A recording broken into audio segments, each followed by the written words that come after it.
नुकसान का मातम मनाने से नहीं मिलती सफलता। आकाश मायूस बैठा था। उसे व्यापार में बहुत नुकसान हुआ था। बैंक से भी उसने कर्ज ले रखा था, लेकिन नुकसान की वजह से वह किस्त चुकाने की स्थिति में नहीं था। उसे डर लग रहा था कि बैंक वाले दबाव बनाने लगेंगे तो वह क्या करेगा। उसे यह भी समझ में नहीं आ रहा था कि आगे कौन सा काम शुरू करें। जिस बिजनेस में नुकसान हुआ था उसे दोबारा शुरू करने की हिम्मत आकाश में नहीं थी। यही सब सोचकर वह परेशान रहने लगा। एक दिन उसका दोस्त परेश उससे मिलने आया। परेश ने आकाश को देखते ही कहा, क्या बात है यार, बहुत परेशान लग रहे हो।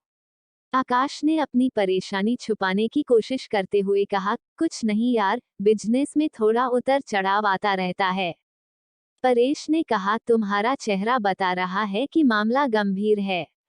मुझसे छुपाओ नहीं। परेश की बात सुनकर आकाश ने उसे अपनी सारी कहानी बता दी। इसके बाद उसने पूछा, मेरी जगह तुम होते तो क्या करते।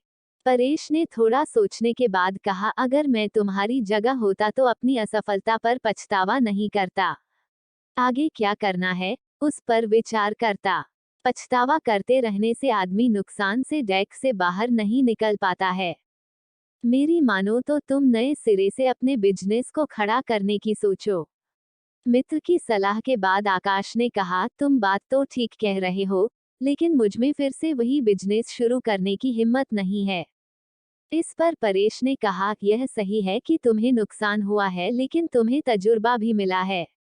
अगर तुम कुछ नया शुरू करने की योजना बनाते हो तो तुम्हें शून्य से शुरू करना होगा। अगर तुम अपने पुराने काम को नए सिरे से शुरू करते हो तो तुम्हें बहुत ज्यादा होमवर्क करने की जरूरत नहीं पड़ेगी। मेरी राय में तुम्हें नुकसान का मातम नहीं मनाना चाहिए। काम को नए सिरे से शुरू करने की प्लानिंग करनी चाहिए। जितना ज्यादा नुकसान के बारे में सोचोगे उतना अधिक तुम अपनी सफलता से दूर होते जाओगे।